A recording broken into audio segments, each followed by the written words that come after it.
Would you like, Josh, can you just cut this short? Maybe that'll be a little bit better, but you can hear me now. It's an honor to be here. I would like to thank, again, everyone not only for attending, but Black Hill State University, the committees who have been involved in one way or another in the research and inviting me here this day. As particular thanks to Mike in the audience, Farnsworth, who was the one who kind of extended this invitation originally to me, and I really appreciate the honor of doing and being here today. Looking around the audience, I gather, having been an educator myself, that some of you are here because there's extra credit involved. Which I told Mike, I said, well, if that's the case, then we can go on for 3 to 4 hours. We're going to try, I hope there's not too much feedback on it. You got it? All right. I'm going to try to speak softly. Yeah, you're good. My hope in our time together is to give you a little bit of a background. I'm going to adjust to see how this goes with the audience as we flow. The end of it is a little bit heavy and heavy, but if I see people kind of passed out, and starting to drink heavily, we'll try to cut it a little bit short. So let me get started with this, and let's see if we flip with this. Let me start with a little story. At the first part of the millennium, first part of the decade of that millennium, I found myself in Baghdad, among other traveling spots. And I was working out of the embassy, and my portfolio was of members of Prime Minister Maliki's cabinet. And one particular evening, I was asked by some members of his cabinet to kind of explain a little bit more depth, because they kind of knew what I was doing. I was teaching at the Counterinsurgency Academy in Iraq, done some other stuff, and always been an educator. Even when we had diplomatic encounters, I've always made book recommendations. So as we were talking, I said, hey, would you mind coming over to our Dasha, to our house in Greenstone, and kind of with my staff having a discussion? And so I went over that evening, and the discussion was meant to just be broadly about Iraqi politics, about the nature of U.S. intervention, what we're looking to achieve. But as the discussion unfolded, one of the things that came up was a question that had to do with the fact of what does America really stand for? Now, for those of you who ever looked at some of the more probably historical footage from one of you post 9/11, the average impression of the American soldier was the young, tattooed, heavily armored, M&M bearing, sex, drugs, and rock and roll kind of imagery, right? Say backpedal, leader, we would shoot you. And one of the things that I had to try to communicate was that is part of America, but that's not really the roots of America. One of the things that made it was, the most highly syndicated show, I think even of this year still, in the world. Anybody have a guess? Anyone want to guess what the most widely? It's because of Chinatown. Anybody? This is the audience participation part of it. Friends? What? Who said what? Friends? Seinfeld? Friends, no, yeah, that would be kosher. That would be actually nice. No, it's actually Baywatch. And I'm not talking the new revised version, I'm talking David Hasselhoff. It's not just my own Germans that have this thing for David, it's China. Most widely, but for those of you who've been around the world a little bit, Baywatch is pretty risque by a lot of cultural standards. Somebody would say pornographic.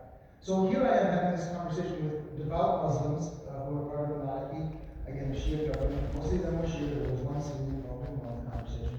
And I'm trying to explain to them the nature of what we're actually trying to do, that the ideals of America are not necessarily the young punk in the car, in the happy, M&M there. There's something more robust. As a matter of fact, I decided to introduce the conversation that most of you are probably familiar with, the Declaration of Independence. I said, listen, the American founding is rooted in the concept of life, liberty, and the pursuit of happiness. I said, let me explain to you what that really means. And I'm going to do the same for you as I did that evening. Now, I said, life is the prerequisite. Every government can avoid taking the life of its citizens. That's a negative. It doesn't have to be a positive structure what it can provide. Just avoid killing people, right? It's a pretty simple phenomenon. Matter of fact, it's the prerequisite for any conversation inside of eternity, is that we have the ability to be alive. So that's kind of why we have the prerequisite. All men are endowed, women, all people are endowed by their creators, so the rights among these life. Okay. Liberty, here's where it gets fun. I said, liberty, strangely enough, is so confused even in America these days. And I said, because the founders, the most widely cited philosopher, were the gentleman by the name of Montesquieu, Frenchman, who wrote a book called The Spirit of the Laws. And in The Spirit of the Laws, Montesquieu says, freedom, pay close attention, so this is where the conversation usually ends. Freedom is the right to do what you ought, not what you want.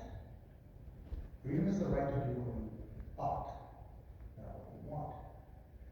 That caused a lot of consternation because the image of America is freedom is, again, back to sex, drugs, and rock and roll, is do whatever we want, man, whatever feels good, right? Smoke some righteous weed, and everything will be better, right? I mentioned then, I said, well, what ought we to do? Well, the last part of this is the pursuit of happiness. And this is really, I could spend an hour just talking to you about the confusion of happiness here. But the Greek term that the founders had in mind here was a term called eudaimonia, which means completeness and wellness of soul. It means what Aristotle said, doing the right thing at the right time, in the right way, for the right reasons. So what does a person ought to do? You have life, you have a prerequisite, you have liberty, the freedom to do what you ought you to do, is to pursue happiness and completeness of soul. Now, every now and then you have a moment. Your teachers will appreciate this. Maybe even some of you who have been in a lecture, given a lecture, have a moment where there's people looking at you and you feel like, this is it. This was my moment. I looked around, I looked up at as we're talking, and everybody there, we're sitting outside, it was a beautiful Iraqi evening, everybody in the bed was wrapped in attention. Like, well, this is my moment. This will be my mark. I've done something good for America, far more important than I ever could have done. I've educated the Iraqi cabinet, key members of the cabinet, on the nature of American economy. Just then, you can't make this up. So the Green Zone, for those of you who ever watched the movie Green Mile with Matt Damon, or read the book Emerald City, which it was based on, the Green Zone was a hot spot. We had no idea who was where, when, or why. Right? So here's the Dutch of a very high-ranking Iraqi official, and next door, I found out much later, was a contractor. And this contractor decided to have a party on this particular evening, unbeknownst to me. And all I remember is, as I was making this talk, I was just right here and there. Everybody's like, just like you all, are looking at me like, I'm like, this is it. I want to break through. All of a sudden, I hear scratch table, I hear woo, I hear disco lights going on. And the first words out of the contractor's mouth, hey folks, we're gonna party Iraqi style. Ladies, take off those shirts. Now, I don't know how you feel about, first of all, a lot of the members spoke English, I had my translator with me. Now, failure, I told my translator, always keep up, not wait, but that moment I wish they had waited. But they decided to literally translate, so there's this uncomfortable moment. My credibility at that moment of what America stood for was not at its high. All I remember, this by the way, I told my children and all my colleagues know this, I will die with these words in my mouth. The individual reached over, grabbed me on the knees, how do you get a friend? We would love to believe you, we're just not sure America believes you. And I think that is kind of where I want to take our talk today. What really is America? In light of our foreign policy dynamics, in light of the grand strategy, which is the ostensible purpose of this talk, what does this mean to us? We're going to take a look at a couple of different things. I want to first of all address America and a little bit more about this life of pursuit of happiness. Then I want to get into the concept of grand strategy looking through the lens, first and foremost, of a brief survey, because that's my favorite news, of what are the kind of geopolitical implications and realities that we're facing right now. This is meant to be thematic, not an in-depth analysis. We're not going to get into Fox News or CNN and try to analyze it all. We're going to try to read signal messages, which is probably an ideal thing to do anyway. But we are going to get a little bit into what America is. So America is a representative, responsible, moderate republic, right? And when we talk about this, I hope you all like my artwork. That's inspirational, I hope, right? I want to illustrate this a little bit. For those of you, there was this dude, Socrates, right? If you ever watched that, someone in the audience would appreciate that. Don't test that's an adventure. Socrates made a point. He said, to understand what it means to be human, this goes back to life and pursuit of happiness. To understand what it means to be human, first of all, it entails to understand what we are not. It's much easier to get rid of what we're not than what we are. For those of you like Sherlock Holmes, any C.S. Lewis fans, Chronicles of Narnia, if it's not this, it's not that, it has to be this, we'll appreciate this. It's a cornerstone of all civilization, especially Western civilization. What does it mean to be human? Well, the first thing to know that when it means human is that we are, if anybody is please come after this, are divine gods. We are bound by time and space. We are not omnipotent or omniscient. If anybody in the audience is a god, please come talk to me. We've done a read Bible here and get that sorted out. But we are limited, right? We are mortal. And on the other hand, we're also something more than just animals. Right? We create, we reason, we have conscience. Right? Whatever animal feelings, I'm a biologist, right? We are also in the way that we are creative and conscious in a way as far as we can ascertain that animals are not. So to be human, whoa, that is not what I wanted to do. I thought I had a project. Ooh, you got it. That we, whatever it means to be human, is between those two. So the first thing to recognize about being human is knowing what we're not, and therefore the pursuit of our humanity, by definition, becomes a moderate pursuit. Now, what do we mean by representation and responsibility? We talk about representative government, we talk about government being responsible. But both of those terms are critically important because they have a duality about them, which fits right with the moderation, and will get us to the Republic in a second. When we talk about represent, we represent two things. We represent our intrinsic humanity, again, neither God nor animal, gods. And we also represent the people who elect us, if we're elected officials. And even if we're not elected officials, for those of you who have families, in many ways you represent your children until they're of age. We have people here who have department heads, they represent their departments. You might be a member, there's representation as a part of almost every aspect of life. So the idea of representation, by definition, its historic kind of etymological roots, entails both the representation that there's something more than us, even as we look to try to represent and take care of the people that we're with. Responsibility is the same way. The core Latin term is spondeo, which is a divine oath you make. So when we talk about representative responsible government, it's not merely I represent you and do as you wish, but I also have the accountability to kind of keep in mind other obligations which might transcend the particularities of what you desire at this particular moment. For those of you who have been frustrated by the Electoral College, that's the purpose behind it. That second attempt to give us a pause to think about what we're actually doing. That's why we have such a convoluted, complicated system of government. What we call federalism, for that reason. Republic. It's an important concept. A republic, by definition, is representative. It has a responsibility. We are not a pure democracy, specifically not in the Athenian variety. A little bit of caveat for those of you who are going to research this. It's absolutely fascinating. The average person says, oh, no, democracy comes from the Greeks. There's not a founder on the Federalist or Anti-Federalist side have anything positive to say about Greek democracy. Matter of fact, they followed Montesquieu and said democracy, as it's practiced in the Anglo-Saxon world, comes from the Teutonic Force, which was a very elected, representative type of democracy. Something worth keeping in mind. Republics, by definition, are mediated. They are mediated by this idea of representation and responsibility, and of course, again, recognizing who we are as human beings, we end up being quite moderate in what we try to pursue. All right, so this is kind of the American dynamic. What this leads us to is a type of citizenry that understands kind of the tension within themselves. To put it in simple terms, when we think about this in a different context, Aristotle makes a statement and says, man is a political animal. Now, that doesn't mean that was how we vote or voting behaviors or how we go about adjudicating exit polls. It means we are social beings. If anybody here has been loved by anyone, I always point out to you when I teach my classes here, everybody has probably been in a relationship at this stage. Everybody has some friendship, right? Mom, dad, puppy. There's always a relationship dynamic involved in which decisions are made in one capacity or another that are political. Right? How do you decide, you and your significant other on Friday night, what you're going to do? Is it power? Is it who has the better argument? How is that decision made? There was a comedian who once said, you know, my wife and I, we are a perfect democracy. We each get 50% one vote. She gets the tiebreaker. It's worked out for 20 years. And keep going. That would be kind of the dynamic involved when you think about that all of life, in that sense, Charles says man is a physical animal, man has this social dynamic about it. And the purpose of that social dynamic informs us as citizens who are representative, responsible, moderate, and first and foremost, a republic to ourselves. We've been on that Friday night when your brain says you should do X. And you call it your heart says you should do Y. And then there's probably another part of you that says Z. It's kind of schizophrenic, right? The idea is you have to somehow adjudicate how you're going to make those decisions.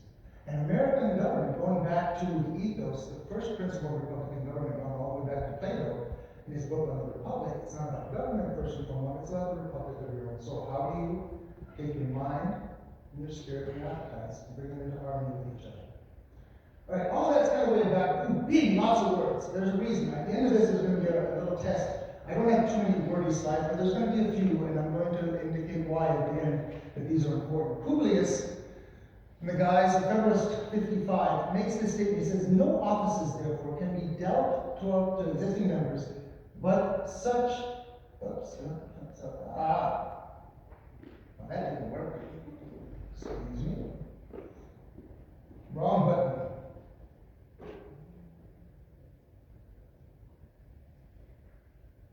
Not very right. There's the reason. Ordinary casualties. Suppose these would be sufficient to purge the guardians of the people, selected by the people themselves, is to renounce every rule by which events ought to be calculated, and to substitute the indiscriminate and unbounded jealousy with which all reasoning must be made. Okay, the bottom line to all this is, if we believe that we could find ways to corrupt the American political system, right? If men were angels, there would be no need for government, Phillips 51. But men are not, so we need government. But if we believe that those checks and balances, if the virtue was insufficient, there would be no possibility. And so what Publius says in 55, he goes on, he says, as there is a degree of depravity in mankind, pay close attention to this, which requires a certain degree of circumspection and distrust, so there are other qualities of human nature which justify a certain portion of esteem and confidence. Now pay attention. Think about the moderation, think about representation, think about responsibility. Republican government presupposes the existence of these qualities in a higher degree than any other form. Where the pictures, which have been drawn by the political jealousy of some among us, in this case the anti-federalists, faithful likenesses of the human character, the inference would be that there's not sufficient virtue among men for self-government, and that nothing less than the chains of despotism can restrain them from destroying and devouring. If you pay attention to that word, you see the tension between the limitations of human beings, being but human and not therefore more than animals, the striving towards the divine, but yet never being able to attain it. Matter of fact, one of the greatest stories that you'll see in a few slides is human beings, when we fail to keep that moderation in check, when we think we can transform the world because we have godlike powers, we don't cease to be human. Well, we cease to be human. We also cease to be animals. We become beasts. And the world turns out to be a pretty ugly place, quite quickly. When we talk then about grand strategy, the basis of the precursor of this dialogue is to situate the fact that in a republic, a government of the people, by the people, for the people, of the people, by the people, for the people, right? Gettysburg Address, Lincoln. We are all statesmen. We are all responsible. That is what makes a republic. We, in the sense that we have the virtue in ourselves to order ourselves, but we're also aware that sometimes we're going to let folks represent us. Hopefully, we might be a little bit more continent than we are. And whenever I use the word incontinence, my biologists will always remind me we're dealing with bowel movements or something to that effect. I like to point out the philosophical origins of that term before biology ever hijacked it, meant an inconsistency of character by which we fail to live up to our ideals. One of the big things you all need to differentiate is a hypocrite from an incontinent person. They both look the same. But the one believes in their ideals and just don't live up to it. The other one never believes in the first place. They just don't be seen as such. Hypocrites, I have no reputations for. Incontinent people, that's not your lesson.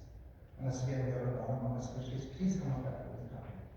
So when we talk about grand strategy as the instrument by which we take all of these socio-economic, social-cultural, political, military means to formulate our foreign policy, to, in the words of the oath of office, protect against enemies foreign and domestic. We formulate the big picture. But here's the thing. Who's formulating that big picture? We always like to say government is doing X or Y to us. But the reality is, each of us here is the government because we elect. We each represent and are represented. We each are responsible even as others respond to us. And each of us, if we are striving after coherence, are pursuing moderation because we are aware of the limitations of who we are as human beings. Grand strategy. This was actually on the poster, so I don't need to spend much time, but as John Lewis Gaddis in the book appropriately titled on Grand Strategy says, is to see the world not as you wish it were, but as it actually is. This fits really well with what Isaiah Berlin in an essay a long time ago says statesmen know what to do and when to do it if they're to achieve their ends, which themselves are usually not born with some private world of their thought or introverted feeling, but, here's that word again, represent this crystallization of a large number of their fellow citizens are thinking in some dim, inarticulate, but nevertheless persistent fashion. See, when we talk about representative government, the idea would be if this were a New England town hall, this was our community. Right? Black Hills State has about 3,500 students, I guess, or 4,000 is what I was told, somewhere in there. But if this were a community, and all of a sudden I said, hey, to pay for this conference, we have to pass in the church, we pass a catalog. And I recognize that our biologist doesn't put any money in. And you three, well, you just kind of pass it along as well. This section over here takes money out. Right? And they're like, hey, it's time to get some money. But somebody right there, that gentleman right there, all by himself, isolated, sitting there, he puts what little money he has into it. Who are you going to want to be your treasurer for our little community? Probably this gentleman. But are you going to trust him with our money? Because what is that classic statement? Power corrupts. Right? That's what power corrupts, absolutely. The reality remains we always keep a watchful eye. So, when we talk about grand strategy, the formulation is of those that we elect.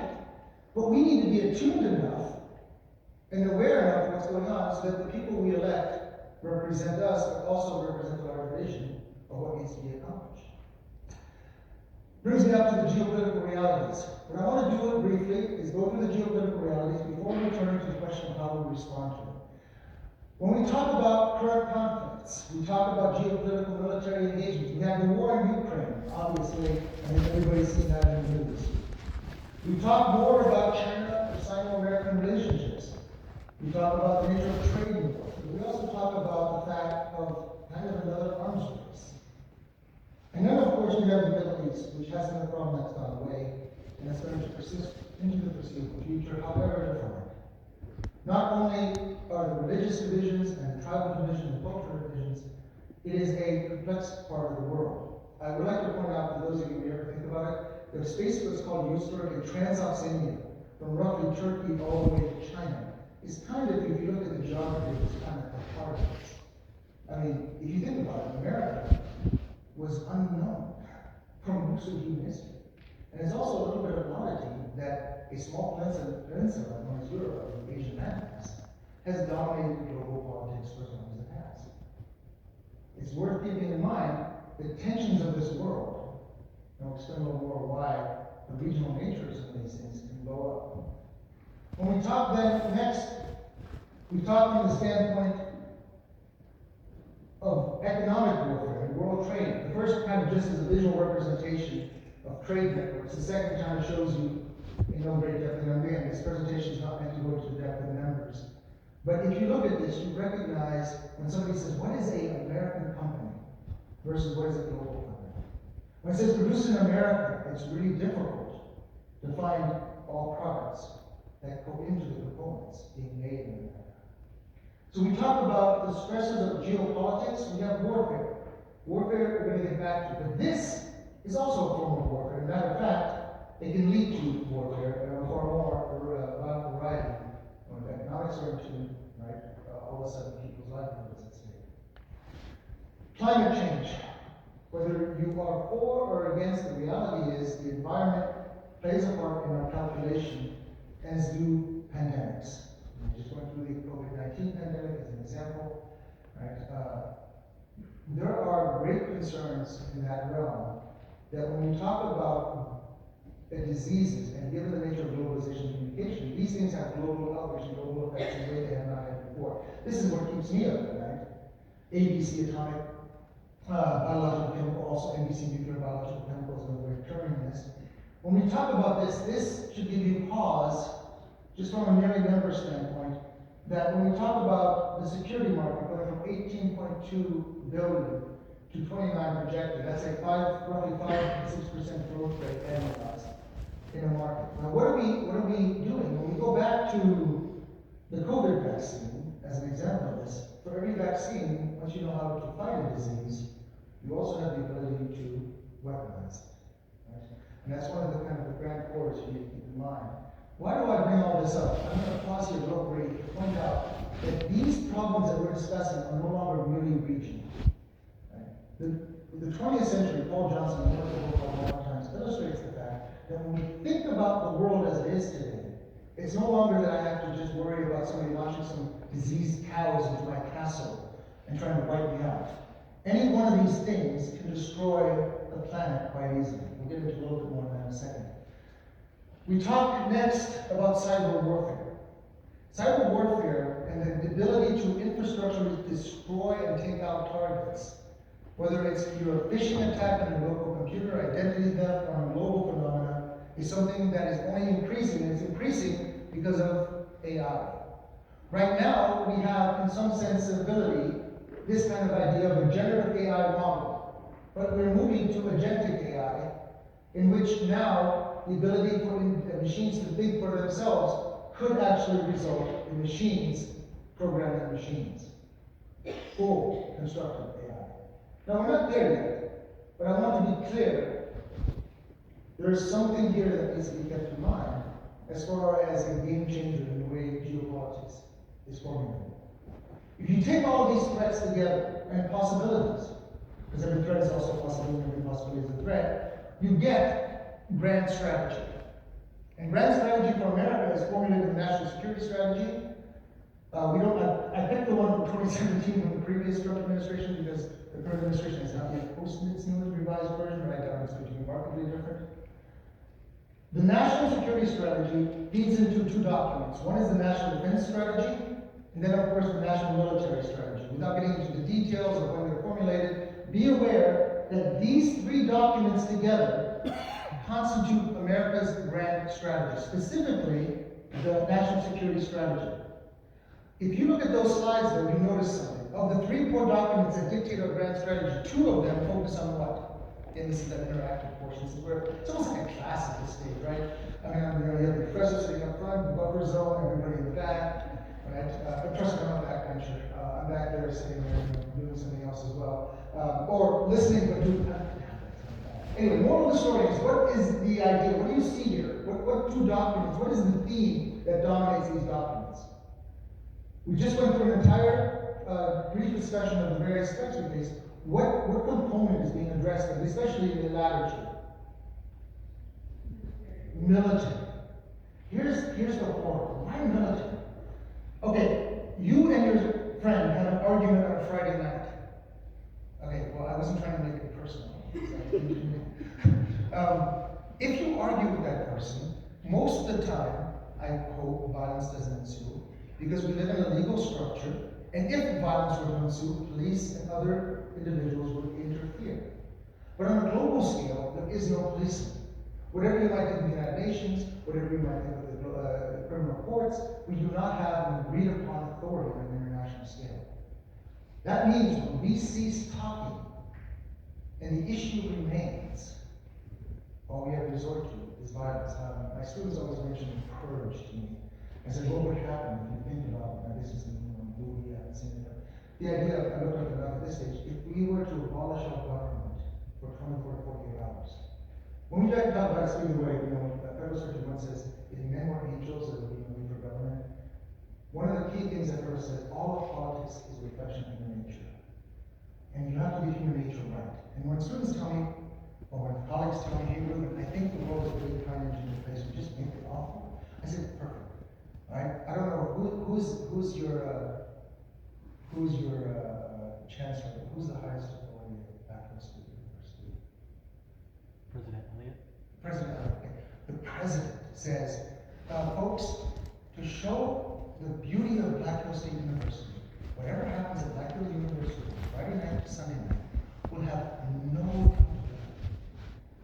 I wonder how many of us are going to put a bonfire, play some disc golf, do a little grilling, and how many of us are going to get to the campus. It is a dangerous phenomenon, and I can tell you, I've been on 2 civil wars on the ground, and I can also speak from history. The 20-20-60% rule applies more often than we like. And the 20-20-60% rule is simply this: in any moment when there's a failed state, when there's an absence of law, there are 20% of people who have waited for whatever reason to do great violence. And there's also 20%, for whatever reason, usually habituation, who want to avoid all violence, who want peace. And then there's 60% who are not sure what they want. We're uncertain. We never really give it some thought. Now, I don't think it takes much imagination. If 20% who want violence are approaching with weapons, and the 20% who want peace are raising their hands, what happens to the 20% who want peace? They die. Thank you, Mike, for reaching out as a colleague. Right? Yes, not leaving me hanging like that. So the idea comes across, they die. And then 60% have a choice. They become victims or they become collaborators. until the orgy of violence exhausts itself, and somebody from the outside usually steps in to take whatever mess there is and try to separate the parties out. When we talk about military, that's why this plays into this. This, in the German by Donald Rumsfeld, this quote, whatever you might think of Rumsfeld, is an important quote. There are known knowns, there are things we know that we know. We know what I just talked about. Those are threats we know, those are opportunities we know. But we don't even know all of that because there are known unknowns. That is to say, there are things that we know and we don't know. In other words, nobody knows what agentic or full AI is going to look like. Nobody knows what a nuclear attack, as a matter of fact, for those of you who are familiar with the Cato Institute, about 2 decades ago, it's called the Green Glass Club, they started formulating the idea that maybe a tactical nuclear war is actually viable. I'm not so necessarily sure that's a healthy way of thinking about politics or the weapons that we have. There are also unknown unknowns, and that's what scares me. When you look at that quote right there, the theme of moderation, and remembering the word means to be human is going to be critical for your ability to not only elect individuals who understand this, but also be involved in the construction of what can be foreign policy. Because war, and sadly, is an inevitable result. Anybody ever heard of attacks? Tells you a little about our human condition when people say, oh, we fundamentally changed. This is 10,000 BC. It's on a cave in this region right there. And when you take a look at that painting, it's one of the first illustrations of war. So, from Tabernacle 10,000 BC to the contemporary moment, it seems like there's always been. But the difficulty is, here, the damage done, although great, is nothing in comparison to the weapons that are now at our disposal. If this conversation, I've had this in numerous instances, I've had with undergrads, I've had with grads, I've had with professionals.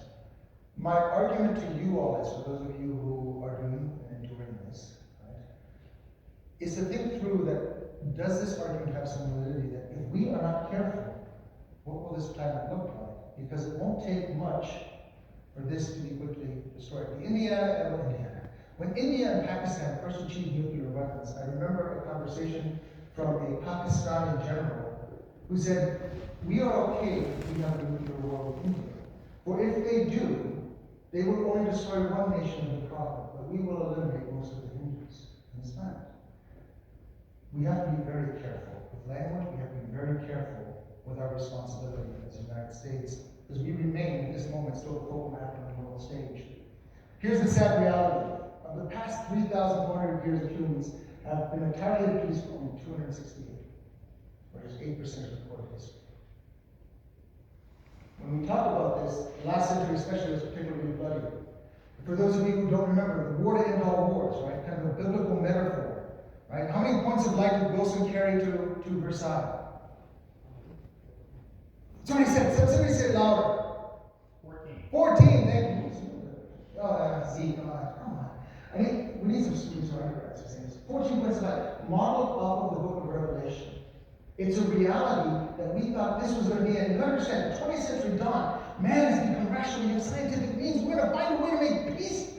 And there's been one last quote, it's like watching the third part of the Matrix, right? We're going to get rid of Agent Smith once and for all, and all peace will ensue. Well, that didn't really work out, did it? The 20th century, over 38 million people died in wars and civil wars. That's pretty horrific. But when we go back to the theme of moderation, if we fail to take human beings into account who we are, if we fail to be moderate, if we forget the responsibility and representation, if we think that we somehow can transform human beings into our image, that we can create a better world, something that a philosopher by the name of Eric Voegelin in the 20th century referred to as secular messiahs who wanted to transform. We're talking here about Hitler and Marx, Hitler and Stalin, and we're talking about the killing fields and Pol Pot, right? When we talk about people wanting to create a better world, who get tired of what Immanuel Kant, the philosopher, referred to, that man is a crooked piece of wood out of which nothing straight can be made. When we do that, then we have the horror of 169 million people were killed by government programs of one kind or another. The century in which rational human beings were finally going to overcome their barbarism, that there wasn't going to be another war painting. Didn't quite turn out. Hope springs eternal. Anybody ever hear of Francis Fukuyama? Yes? Oh, where did you, if you don't mind me asking, I know you raised your hand and now you're being called up. Where, Army, is that an Army shirt? Yes. Oh, Army strong, that's good. Well, love my Army colleagues. Where did you hear about it? Well, I was in the Air Force, actually. I got this at a thrift shop, but Professor David Tyson taught me about Francis Fukuyama. Okay, excellent. Wonderful. Francis, wonderful human being. He wrote this book called The End of History and the Last Man, in which he says, what we may be witnessing is not just the end of the Cold War or the passing of a particular period of post-war history, but the end of history as such.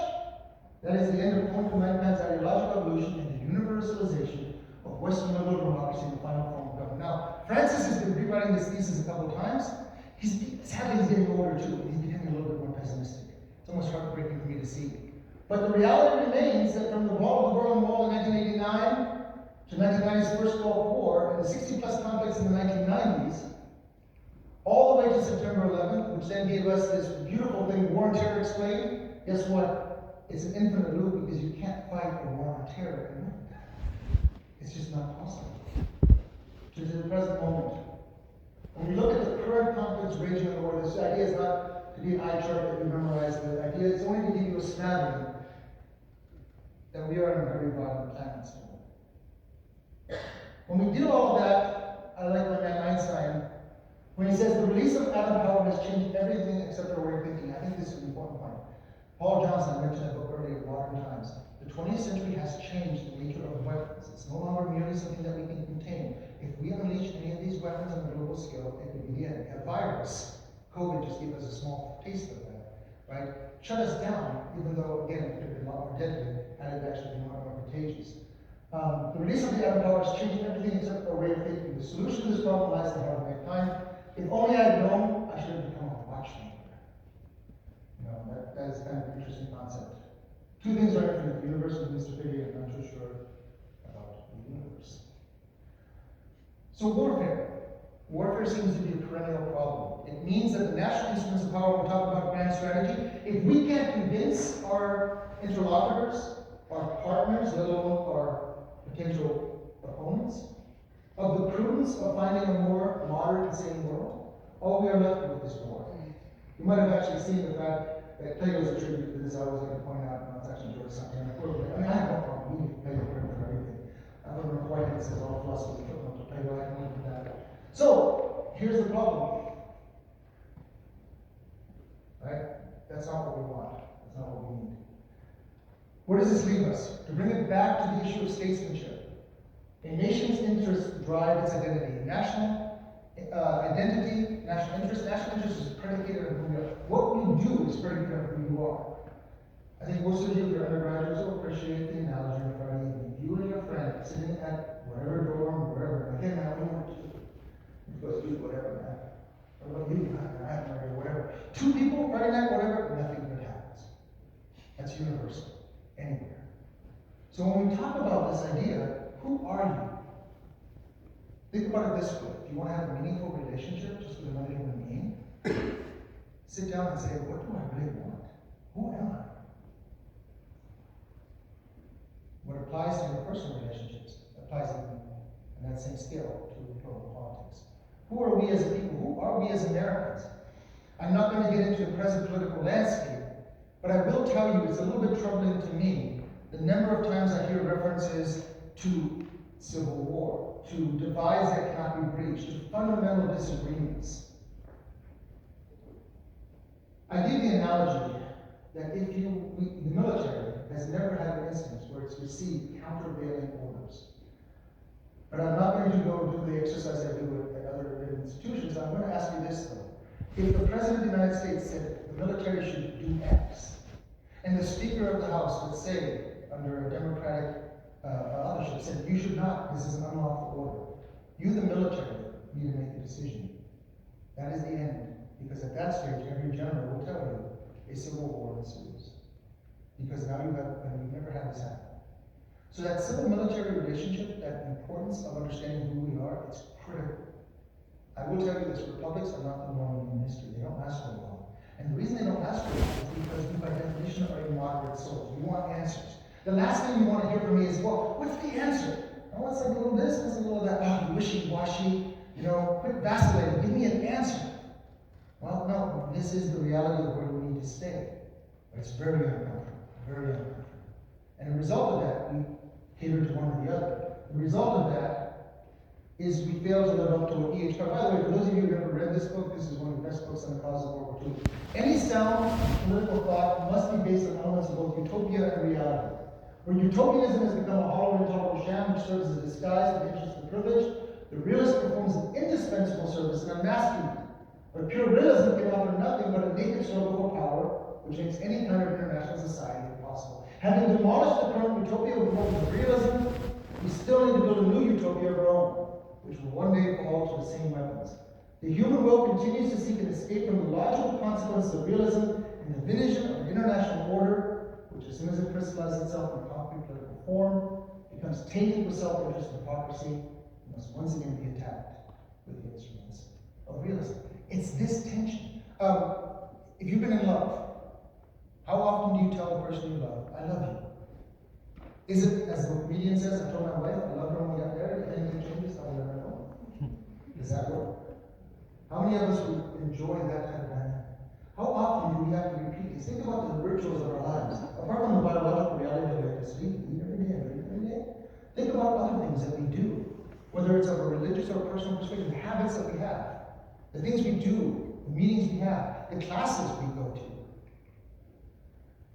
When we talk about this, my encouragement to you as we reach the end of at least the discussion part before I open it up for a talk, there are two key works that every American should read. One is the Federalist Papers. It's the one true work of American political thought. If you want to get your head around this, now here's the fun part. The Federalist Papers, where were they published initially? It wasn't like Madison, Hamilton, and Jay, who was sick, got together and said, you know what, we're going to fund this book.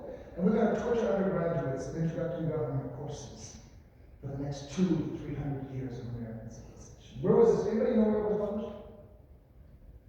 This is that interactive portion again. Nobody? New York City newspaper. Who's somebody said, who's that? Yeah, there we are. Are you, no, you're not undergrad, are you? No, I can't quite tell from here. Darn it. Like New York City newspapers. These were read in dockyards and coffee shops and pubs. Think about the literacy rate, right? A gentleman, Edmund Burke, who was a parliamentarian on the eve of the American Revolution, was giving a speech in Parliament. And he said, so you think you're going to win this war very easy. You think there's a bunch of yokels in the colonies who don't know anything. He says, British booksellers sell more books in the American colonies than they do in all of England. We were very well-read people. Federalist Papers is one. The other one is Democracy in America by a Frenchman, Tocqueville, who traveled over here for reasons that the criminal courts, prison system, penal system, ended up though being fascinated. And this book is really important. If you were to say 2 books that you should read to get your head around the problem set and that will inspire you to be moderate, it would be these 2. Here's what Tocqueville says. And I know it's another long one. I'll explain to you why I have long quotes, which usually again, PowerPoint is not amenable to text, but there's a sensible reason why I'm including this in this talk today, particularly. Subjection in small affairs manifests itself every day and makes itself felt indiscriminately by all citizens. It does not drive them to despair, but it thwarts them constantly and leads them to relinquish the use of their will and finally to give up on themselves. It thus extinguishes their spirit little by little and liberates their soul, while the obedience that is due only to a small number of very brave or very rare circumstances displays servitude now only in them. It makes it wait only on certain men. In vain will you change these same citizens whom you have made so dependent on the central power, with choosing from time to time the representatives of this power. This use so important, but so short and so rare of their free will not prevent them from losing little by little the ability to think, to feel, and to act by themselves, and from this falling gradually below the level of humanity. I want you to think about what Tocqueville was saying. The reality means you can't just elect officials and say, you know what, they'll take care of it.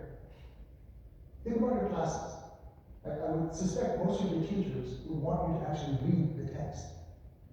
Right? Otherwise, all you're doing is listening to them, and they become your leader. They become the person who's thinking for you. And you say, I don't need to, I just need to pass the test. Multiple choice, my professor doesn't care anyway. Right? I don't even care about the subject matter, fine. But you make those habituated in your lives, and before you know it, a very slavish spirit ensues, where you just have the inability to say, yeah, I can vote, but I already have thought through how I should go about voting. So, What is it an appeal to? It's an appeal to moderation. This entire talk on foreign policy, grand strategy, the failures of the last, so to speak, wars in Iraq and Afghanistan have not been because we lack kinetic dominance. We can put bombs on target, we can integrate the hell out of a bomb. We are very good at that. What it's lacking is an awareness of the difficulty that there are no simple solutions, and the spirit of moderation is required, which is something we probably also could benefit from domestically. Responsibility, we already discussed that, and representation. Where does that leave us? Publius Federalist number 1. I'm not going to write the whole thing, I just wanted to highlight. They're not even these introductions to moderation. Nothing could be more ill-judged than that intolerant spirit which has at all times characterized political parties. For in politics as in religion, it is equally absurd to aim at making proselytes by fire and sword heresies, and either can rarely be cured by persecution. Here's a little thing. I've given talks to pro-life and pro-choice groups. Both of them speak in terms of human rights. Both of them talk about the loci, the individual, and everything else. They're all against the same thing. Fundamental view of the world is different. For those of you without making controversial, this is not going to try to be political, but just assume, let's just use that as an example. If everybody from the local county all the way to the apolitical Supreme Court were for one or the other, were utterly pro-life, utterly pro-choice, and changed every law in this country to reflect the reality of one or the other position, does the other side go away? If your answer is no, right there, the spirit of moderation, that you recognize what may or may not necessarily be impossible or impossible. A republic, you guys all seen this, I just kind of, most of you already know the story. In essence, on the last day of the convention, a lady asked Dr. Franklin, what have we got, a republic or a monarchy, a democracy? What do we have? A republic, if you can keep it. Well, what is it going to take to keep it? I'm going into this. Today I shall speak to you on the subject of individual citizenship. The one subject of vital importance to you, my hearers, and to me and my countrymen, because you and we are great citizens of a great democratic republic. A democratic republic such as ours, success or failure will be conditioned upon the way in which the average man, the average woman does his or her duty first in the ordinary, everyday affairs of life, and next in those great occasional crises which call for heroic virtues. The average citizen must be a good citizen if our republics are to succeed.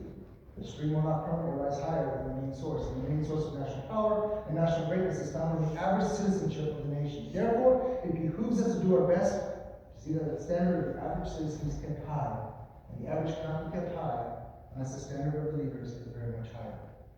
If you look at the date of this, not to test you, it's a year prior to World War I.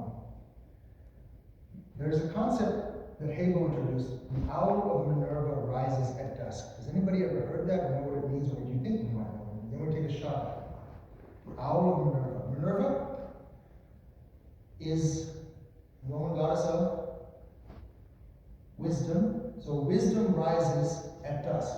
It rises when things go south. How many of you have taken the time to ask the person you love when everything's going well, hey, what can we do to sustain this love? When do you talk about what's going wrong in your relationship? What can you do to sustain what's going on? How do we fix our relationship? What does that conversation say? Conflict. When? There's conflict. When there's conflict, right? When things have gone south. So the idea is similar with medicine. When you see a doctor is when you have a problem rather than taking the preventative approach. Politics, in this day and age, one of the areas about the preventative approach. The purpose of this little chat of ours is to open it up now for those that are inclined to dialogue. I want to be clear, lectures only go so far. This is only to situate the dynamic. I'm hoping that maybe some of you will be inspired to think through the hard work that needs to be entailed if we're going to maintain our experiment in democratic republican government. Because I can tell you again, from someone who's done this for a while, if the only answer I have is, well, that person is just stupid because they don't believe as I do, it doesn't necessarily work in personal dynamics to create community. It sure as heck doesn't work on a domestic scale, and let me be clear, it definitely doesn't work on an international scale. Those are my comments. At the end of this, I thank you, and if you want to talk, I'm here to talk. I appreciate your time.